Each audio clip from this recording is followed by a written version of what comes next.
Sí, estamos siempre Vamos a hablar con propiedad discutiendo porque Gerardo, a quien conocemos mucho a él, agradecemos. Siempre decimos Gerardo Suárez. Sí, es Alonso. ¿No? Es Gerardo Alonso Suárez. Alonso es el papá. Sí, y Suárez la mamá, la hermana de Gerardo. Preséntelo, por favor, como corresponde. Bueno, él es economista de la Fundación Mediterráneo, hace mucho que, aparte profesor, laburante, como todos. Pero ¿qué tal, Gerardo? Buenas noches y gracias por venir. A entender esto de la economía. Sí, siempre nos ayuda a entender un poquito si los numeritos estos que están dando vueltas hoy en la realidad económica del país, de la provincia, se le hace difícil a los políticos tener definiciones concretas en realidad, porque estamos viendo en eso que dejó las PASO, en la polarización, que están, se hace difícil hablar de la cuestión de fondo y cómo resolverla. ¿Y por qué hoy un candidato a presidente no puede tener un discurso atado a eso? Porque los números que hacen, ¿qué nos dejan? Que le impede a alguien sea extremadamente moderado en una campaña donde todo el mundo está buscando expectativas y definiciones fuertes.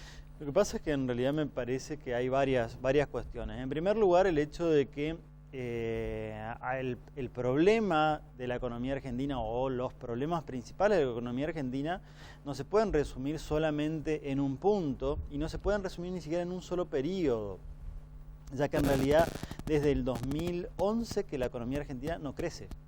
Sí. Estamos hablando de 8 años ya. Entonces, si bien es cierto que en el último año y medio ha empeorado el clima económico y la inflación ha crecido más o se ha acelerado, la realidad es que ya hace 8 años que no crecemos y ya hace 8 años también que tenemos inflación de más del 20%. Con lo cual, si bien es cierto que se pueden hacer algunas menciones a algunos temas coyunturales y podemos hablar acerca de que la inflación en los últimos mes y medio, los últimos 2 meses creció, producto de la devaluación, producto de lo que sucedió justamente en las PASO o a partir de lo que sucedió en las PASO, y podemos hablar de la recesión económica que se hizo más cruda a partir del año pasado, puntualmente justamente de las corridas cambiarias. La realidad es que la economía argentina no está creciendo, no está pudiendo generar la creación de puestos de trabajo privados, en blanco, o sea, privados y de calidad, ya hace 8 años, con tasas de inflación muy altas. En este sentido, creo que hablar de volver a crecer, volver a retomar esa senda del crecimiento, en un entorno en el cual recordemos que tenemos déficit fiscal ya hace mucho tiempo, implica empezar a pensar en soluciones de largo plazo. Y soluciones de largo plazo necesariamente implica pensar en volver a tener un superávit fiscal, volver a exportar fuertemente. Y para dar una idea de la importancia que tiene esto, es que en los últimos 60 años solamente tuvimos 6 años de crecimiento económico, superávit fiscal y superávit de balanza comercial. O sea que exportamos 60 años, solamente 6. ¿En qué gobierno?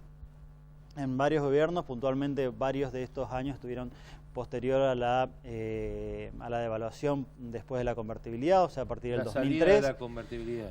Que tuvo, en esos años tuvo esa salida de la convertibilidad, tuvo como lado positivo un costo social enorme, es cierto, pero también como lado positivo tuvo de que las cuentas públicas se arreglaron producto de esa devaluación, el gasto público estaba en pesos, no estaba indexado, con lo cual se pudo, a partir de una capacidad productiva que estaba una capacidad instalada muy fuerte de la inversión que se había dado en los años anteriores, de una recesión también prolongada, se volvió a crecer. Pero la realidad es que ese déficit fiscal que tiene ya de forma crónica nuestro país, está también relacionado con esas crisis crónicas y periódicas que tiene nuestro país. Ese déficit fiscal que normalmente lo financiamos con emisión de deuda, y esto hace que se genere un ingreso artificial de dólares a la economía argentina.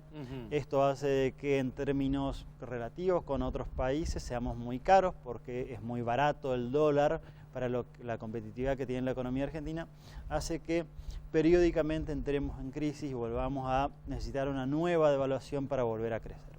Ahora, estos temas que ya son crónicos en nuestro país difícilmente alguien en plena campaña tenga que pensar, pueda decir lo que hay que hacer. A eso iba. A ver, el otro día estaba charlando con algunos madereros, por ejemplo, ¿no? Cuando nosotros hicimos una especie de relevamiento, una suerte de comparación entre Corrientes, ¿no? Porque el norte de Corrientes está recibiendo avanzado, digamos, la industrialización de la madera, y por qué se nos está cayendo, qué sé yo, el norte misionero o el Alto Paraná. Y ahora, el tema, la discusión siempre es la cuestión impositiva, digamos, ¿no? O sea, todo el mundo sabe que para crecer tenés que bajarle la presión tributaria a las economías regionales, a las pequeñas y medianas empresas y demás. Y hasta ahora vemos que los dos, el presidente en el ejercicio y su principal opositor o candidato de la oposición, le hablan a la misma gente con recetas que ya están perimidas, digamos, ¿no? Porque todos sabemos que hay que reducir el gasto fiscal, que es la burocracia que tenemos en el Estado, nacional, provincial, municipal, sobrecargado de gente. Todos sabemos que tenemos que levantarle la presión tributaria para que la pequeña y mediana empresa genere tenga mejor competitividad, no tenga tanto presión a la hora de los aportes patronales. ¿Y por qué no se hace? ¿Por qué nadie lo hace? Porque mira en corto plazo y lo único que le interesa es mantener el gobierno. Porque digo, ¿por qué no lo tomás? Si todos sabemos, estamos hablando de cuánto hace que estamos hablando de esto. Yo por lo menos hace 32 años que hago periodismo y cada vez que hay elecciones estoy hablando de esto. Pero ¿por qué no se puede hacer? ¿O por qué no lo quieren hacer?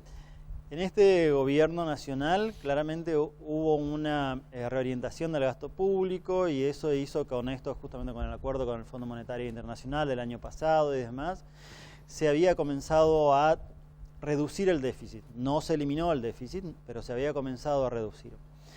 El tema es que en campañas electorales es muy difícil plantear reducir el gasto público, sobre todo porque hay mucha gente que está esperando que aumente el gasto público, aumente ya sea por planes, ya sea por gasto público, por inversión y demás. Y yo entiendo tanto la posición de los gobernadores como de cada uno de los agentes económicos, del que tiene el plan social, del que tiene su empleo en el gobierno nacional. Claramente todos van a buscar que la situación de ellos mejore y tener más recursos. Pero, Gerardo, claramente este es un gobierno que no logó a las provincias, más las fortaleció. Cristina, cuando estaba en el poder, los hacía estar 3 días untando orina ahí en el pasillo para tirarle unos mangos. Hay que decir la verdad, Moreno los destrataba a los que iban acá. Ahora, este gobierno durante casi 4 años que lleva, un poco, estamos ahí a 2 o 3 meses, a los gobernadores los atendió, a los intendentes los atendió. Es más, las provincias están mejor que el gobierno nacional. Este no es un gobierno nacional que se podía haber encerrado y dejar que le estallaran las provincias, como ha pasado en la historia reciente en este país. Claramente, fiscalmente, políticamente, fiscalmente las provincias están mucho mejor que nación, claramente. ¿Pero por qué es eso? De hecho, porque están mandando más guita. Sí, totalmente. Y cumple con los acuerdos establecidos. Totalmente. A su vez, es cierto que algunas partidas no continuaron de nación a provincias, sí, pero la cantidad de recursos que se envía de nación a provincias aumentó más que proporcionalmente que la caída de esas partidas. La clave o la cuestión de ahí es que esa contrapartida, ese dinero, no tiene afectación específica. Las provincias tienen que utilizarlo para los programas que cayeron o no. Ahí es una decisión de las provincias. No quiero hacer análisis político, siempre me niego a hacerlo. No. Así que en esa cuestión claramente no me quiero meter, pero sí es cierto que las provincias están mucho más fortalecidas luego de 3 años y medio de este gobierno nacional por esa transferencia de recursos. De hecho, hoy en las 24 jurisdicciones solamente 2 tienen déficit. Sí, Santa Cruz. Sí, y Chubut creo que son la otra que los dos, sí. Exactamente. Después, donde el 80% son trabajadores del Estado. Todas las otras tienen superávit fiscal, con lo cual pedirle a Nación que vuelva a aumentar el gasto público es pedirle que justamente la persona el que está endeudado, el que está gastando más de la cuenta, más de lo que le ingresa, sí, gaste más. Difícilmente esto pueda llegar a ser posible, pero estamos en una campaña política nacional. Es por eso que entiendo que la mayor parte de los candidatos no habla de este tema, porque no es políticamente correcto en un momento de una elección. Ahora, Gerardo, el presidente dice, esto no se puede transformar de un día para el otro, hicimos los cambios estructurales y fundamos una nueva Argentina y ahora viene la segunda etapa. ¿Cuáles son esos cambios que se han podido ver en términos económicos en la Argentina? ¿Hay cambios estructurales que se han notado o que salen en las estadísticas? Hay algunos cambios que creo que son interesantes. Tal vez no hayan, no tal vez, sino esto no se ha trasladado en generación de empleo privado. Como empecé a decir, esto hace 8 años que no crecemos. Tal vez algunos dirán que hace falta más tiempo, otros dirán que hace falta otras reformas, pero claramente hubo algunas que son interesantes. Una, sin duda interesante, es la actualización de las tarifas de los servicios públicos. Esto era algo que veníamos retrasados más de 10 años y se había comenzado a hacer. No se completó, pero sin duda empezó a hacerse. Hay otras regulaciones que empezaron... Ahora, fíjense ¿por qué decís que es bueno eso? Digo, en términos políticos parece que no fue bueno. Sí, además que no le fue bien con eso. Es bueno porque está sincerando. O sea, el precio de un producto, de un servicio, tiene un sentido que va más allá del remunerar a quien lo está generando, sino que es un indicador para tomar decisiones y para informarme qué es lo que yo tengo que hacer. Si algo es artificialmente barato, yo consumo de más. Y este precio artificialmente barato de tarifas de servicios públicos, por ejemplo del gas, hacía que en la Ciudad de Buenos Aires y en el conurbano artificialmente crecieron por ejemplo, el ejemplo que siempre menciono de esto, las piletas calefaccionadas en casas particulares. Sí. Algo que racionalmente no aparece en ninguna parte del mundo. Acá era algo muy común en el conurbano bonaerense. ¿Por qué? Porque el gas estaba súper subsidiado en esa jurisdicción. No es el caso para la provincia de Misiones, pero sí claramente eso afectaba la cantidad de recursos que podía llegar a la provincia de Misiones, porque el Estado Nacional lo subsidiaba esto. Y hay otras, así que tiene un sentido, el precio tiene un sentido para asignación de recursos. Si yo sé qué es lo que vale o qué es lo que cuesta producir un servicio, voy a cuidarme en este recurso. Es por eso que vemos que cuando vamos a cualquier noticiero, cualquier medio de comunicación de Buenos Aires, dicen creció el precio o subió el precio del gas o de la electricidad, y dan las tarifas y nosotros no podemos creer desde Misiones que ellos sigan pagando tarifas mucho más baratas que las nuestras. Sí. ¿Y por qué nosotros podemos pagar otras tarifas que ellos no pueden pagar? Porque nosotros nos ajustamos nuestro consumo en base a los precios disponibles. O sea, el precio tiene ese significado económico. No será popular decirlo, pero claramente tiene esa función. Sí. O sea, si a mí me dicen que esto vale tanto, yo voy a tomar la decisión de consumirlo en base a mis posibilidades de pagarlo. Si me dicen que es gratis, más allá de que yo lo use o no lo use, voy a dejar prendida la luz las 24 horas. El derroche. Porque el precio es cero. Exactamente. Entonces el precio tiene un sentido económico muy claro y una función de asignación de recursos. Otro tipo de reformas más normativas que sin duda tuvieron un impacto, creo que clarísimo, en la generación de movimiento económico a nivel nacional, puede llegar a ser la aprobación del funcionamiento de low cost y nuevas rutas comerciales, aerocomerciales. Nuestra provincia claramente fue beneficiada en eso, y fíjense que esto no implicó ni siquiera más recursos. O sea, hay algunas reformas que... incrementó notablemente el turismo y... Sí.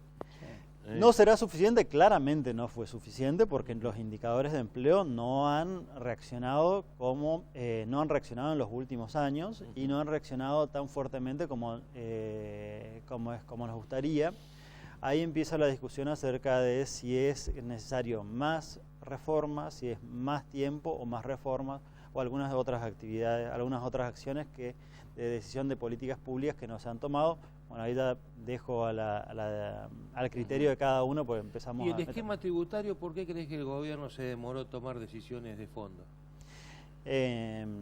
Porque se le hacía imposible sostener la caja esa que le quedó de las asignaciones universales. Bueno, creo que eso estuvo también, también estuvo alineado con la decisión de no bajar fuertemente el gasto público.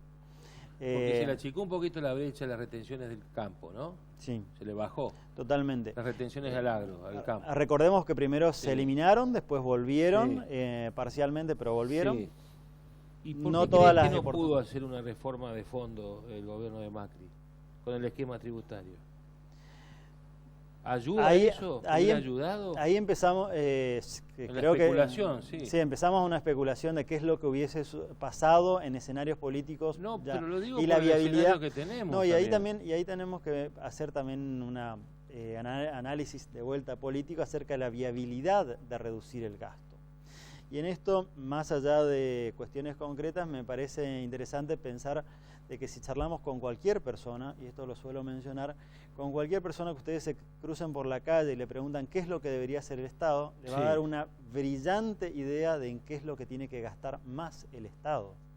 Y en realidad lo que necesita, sobre todo el Estado Nacional, y en realidad lo que necesita nuestro Estado es gastar menos Claro. y ser sostenible en el largo plazo. Para Ujú. esa forma, bajar los impuestos y que el motor de la economía sea el sector privado, no el sector público. Sí. Es muy raro pensar de que quien tiene que generar puestos de trabajo sea el Estado Ahora tengo una nacional, pregunta sino que tienen que hacer coloquial. los empresarios.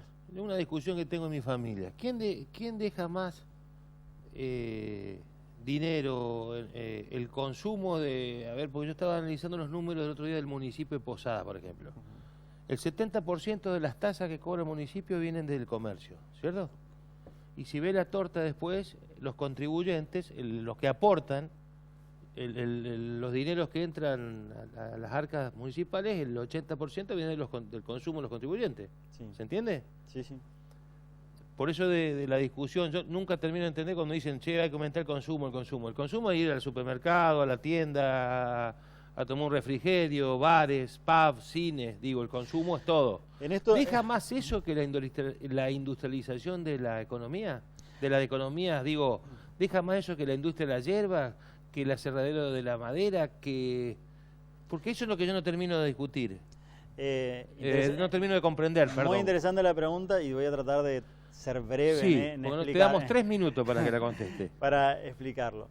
Para entender cómo funciona una economía podemos dividir las actividades económicas en las que impulsan la economía y las que simplemente redistribuyen recursos. Las que impulsan la economía son necesariamente las que traen recursos de afuera. Típicamente la exportación, el turismo, la exportación a otras jurisdicciones, no serían exportaciones típicamente, pero son las ventas a otras jurisdicciones. provincias, claro. Por ejemplo, la yerba mate que nosotros producimos localmente y la vendemos en otro lugar. ¿Qué significa esto? Llegan recursos de Buenos Aires, de Córdoba, Entre Ríos, Santa Fe, Mendoza, a los productores, a los molinos y a través de esto también a los productores de yerba mate de nuestra provincia, y así sucede lo mismo con el té, con la forestoindustria y demás. Esos son los que traen recursos a nuestra región. Después, la despensa, la librería, el supermercado y demás redistribuye localmente y hace de que ese dinero se gaste localmente y simplemente se redistribuya. Pero los que impulsan la economía son los que traen de recursos de otros lados. Y ahí tenemos un agregado a nuestra ciudad puntualmente, que además exportábamos recursos con Encarnación. Totalmente. Sí. Ahí teníamos una fuga que hoy medio No. que se paró, ¿no? Ahora con O sea, que este me tipo está de cambio, diciendo- claramente que... Me está diciendo que no nos queda otra Que vender afuera. que vender. No hay ningún Producir y modelo vender. de crecimiento en el mundo que haya funcionado, salvo las economías muy grandes que podemos pensar ahí en China, pero incluso la etapa inicial de crecimiento también fue a través de las exportaciones. No hay ningún modelo de crecimiento sostenible en el mundo, veamos casos latinoamericanos, sudeste asiático, donde quieran, que haya sido fundamentado solamente en el consumo interno. El consumo interno solamente redistribuye. Es como que entre nosotros, vos me vendas un saco, yo le venda a él una Sí, sí, camisa sí, y sí. demás. En algún momento esto... Tenemos un sistema casi de solidaridad. Exactamente. Con- Hay elecciones en 20 días. ¿Hay salidas distintas para Argentina? Digo, ¿hay modelos económicos tan distintos que uno pueda decir, si voy por este lado va a pasar una cosa y si voy por este puede pasar otra totalmente distinta? ¿O es todo más o menos lo mismo lo que se ve desde la economía? No, pequeños cambios generan enormes diferencias en economía. Pensemos solamente, uno de los desafíos principales de los próximos años va a ser tratar de resolver estas cuestiones de fondo que les mencioné de crecimiento y reducir la inflación. En un entorno en el cual tenemos déficit fiscal y tenemos vencimiento de deuda importante en los próximos 2 años. ¿Cómo refinanciamos esa deuda? Más allá de que no la podamos pagar, saldar, porque casi ningún país lo hace, sino que lo refinanciamos. ¿Cómo lo vamos a refinanciar? Pero poner que refinanciemos la deuda, olvídate la deuda. Digo, ¿cómo salimos del déficit sin ajuste? Que es la pregunta que se deben hacer los que quieren ser presidente de la Argentina. Y que lo van a llamar de No ministro. No existe. No existe, sino esto es simplemente una cuestión de corto, mediano o largo plazo. Vos podés no ajustar si alguien te financia, si alguien te da una tarjeta de crédito para que vos gastes a cuenta. Está claro de que la población creo que se opuso a ese tipo de estrategia en estas últimas pasos. Creo que ese fue el mensaje, o por lo menos esa lectura es la que hago yo. La sociedad no quiere que se use más la tarjeta de crédito. Bueno, la otra opción es, si quieren, podemos gastar y redistribuir los recursos localmente y aumentar los impuestos, todo lo que quieren. En un año seguramente tendremos resultados medianamente positivos, pero solamente en un año, y después tendremos una crisis mucho peor. O podemos pensar en crecer en largo plazo y ser eficientes y gastar en base a nuestros recursos legítimos, que es la recaudación que tenemos. La última, y nos tenemos que ir, bueno, ya nos pasamos unos minutitos. ¿Cuánto en lo porcentual, cuándo uno comienza a entender que estamos en un proceso hiperinflacionario? Estamos en un proceso inflacionario, ¿cierto? Vos hablabas de un 20% de hace 8 años, de inflación de más del 20%, ¿cierto? Sí. ¿Cuándo entramos, ahí estamos hablando más o menos de casi, no sé, bueno, no importa, ¿cuándo entramos en el proceso hiperinflacionario? ¿Cuándo se te va de las manos decir, che, loco, ¿qué pasó acá? O voy a la dolarización de la economía, o vuelvo a la convertibilidad y tengo una medida drástica, digamos. ¿Cuándo se llega a ese momento?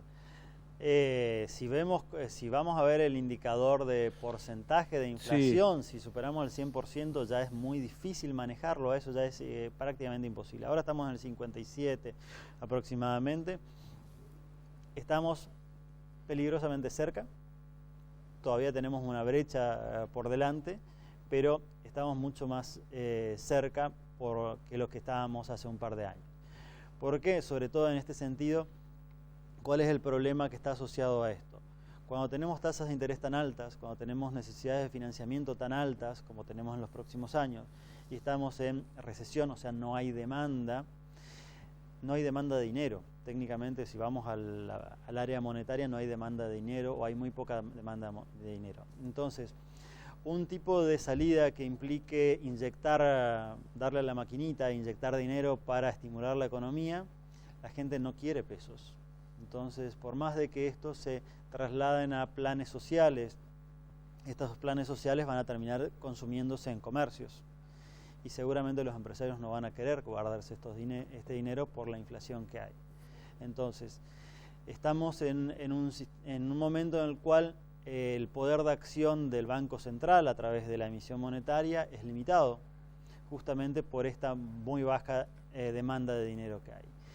Creo que la señal más importante que pueden mandar cualquiera que sea el candidato a presidente que quiera asumir o que quieran asumir es tratar de bajar las expectativas de inflación, bajar las expectativas de que se va a imprimir dinero para financiar el gasto público, porque es lo que genera más aversión o mayor miedo a la gente a tener pesos, porque automáticamente empezamos con recuerdos de épocas que no son tan gratas. Muy bien. Se agradece Gracias, lo pedagógico Gerardo que ha sido con Alonso nosotros y lo Schwartz. generoso para charlar Gerardo Alonso Schwartz, como Vamos siempre. a quedarnos en privado a charlar un poquito, así nos explica un poco más de Te vi economía. haciendo números ahí. ¿Qué vas a hacer con la muelería? Yo ya me Vamos estoy a los yendo. buscados, Sí, rápido. yo ya me estoy yendo. Vamos ya. a los buscados, así. Sí. Si seguimos así vamos a quedar solo los grandes, voy yo nomás. La Anita verdad- Minder, la verdad diputada me- provincial de Juntos por el Cambio, que tuvo la idea... ¿Por qué vas tan rápido? Deu, Se quiere ir. volvé. Me quiero ir, dice. ¿Se quieren el ir, lo director. hago? Tuvo esa idea genial dentro del ¿Qué idea? recinto. Se le ocurrió hacer un proyecto de ley para que sea obligatorio No, la jarra con agua no es un de proyecto mesa. ley, Agua de mesa se llamaba antes, te la traían del... Antes no había, viste, no había agua potable. caía la agua del techo, ¿viste? Con la canaleta y un coso. Bueno, se le ocurrió entonces hacer un proyecto de ley para que haya jarra de agua de canilla. Es un proyecto de ley. Sí, pero es para... Es obligatorio, de incumplimiento obligatorio. Sí. Está contenta Estela ahí en la pizzería, no sé si lo conoce ahí. En los bares y restaurantes. Diría. Agua potable de la canilla. Bueno, vamos nomás. Vamos al próximo buscado, a ver. Yo no le quiero generar, pero yo la puse ahí también. Claro. Norberto Aguirre. Norberto Aguirre, intendente del Dorado. Está en el Dorado, ya sigue Dice firme, que vino para acá y está preocupado porque viene de 5 mandatos. El destino. Claro, decir muchacho yo, dice. ¿Y no sabes otra cosa que es intendente él? Y no, usted, Norberto Aguirre, ¿qué hace? Intendente. ¿Y ahora qué va a hacer después del cocho? No sé. Había un legislador... Anda buscado y anda buscando. Escuchá, ¿te acordás que antes había diputados que estaban mucho tiempo? Oh. Ahora no es tan así, pero antes había. Bueno, sí. Había uno que en el padrón figuraba, ¿viste que decía profesión? Sí. Diputado. ¿Un pariente tuyo? No. Vos tenés uno, ¿eh? No. El tío. Bueno, muy bien. Vamos al próximo buscado del día de la fecha. Acá está, mire. Daniel Di Stefano, ¿dónde está? No es más de la Cámpora. Sí, pero él es diputado. Es renovador misionerista. Diputado nacional. Sí, pero fue... Diputado nacional. Sí. Hasta ahora, hasta este diciembre. Es un buscado, está como Norberto Aguirre. Es un buscado buscando. Buscando, en búsqueda. Sí. Él habló, dice, bueno, yo abandoné la Cámpora. ¿Ah, dijo? Claro, se fue de la Cámpora. Ahora es renovador. Renovador. Sí. Lo que no se sabe bien, estaba medio incómodo porque dijeron que no se junte mucho con los closistas. Que vaya más allá al Parque Paraguayo. Sí, que no se confunda. Bueno, muy bien. Nos tenemos que ir porque nos pasamos ya. Sí. Así que nos despedimos. Gracias por acompañarnos y los esperamos algún lunes de estos. Algún día, el próximo lunes, cuando se te ocurra venir. Cuando vengamos. Que tengan un buen resto de semana. Que la pasen muy bien y nos vemos en la semana que viene.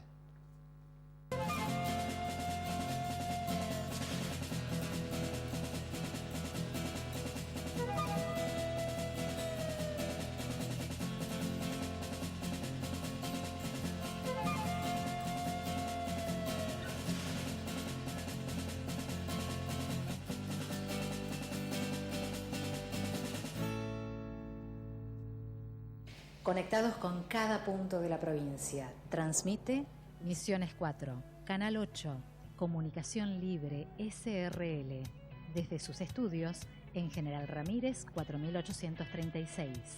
Posadas, Misiones.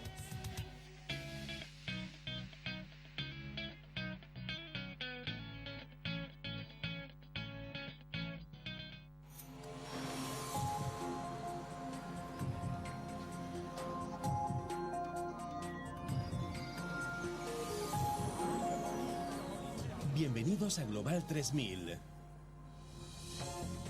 Basura y aguas residuales contaminan el río Nayara.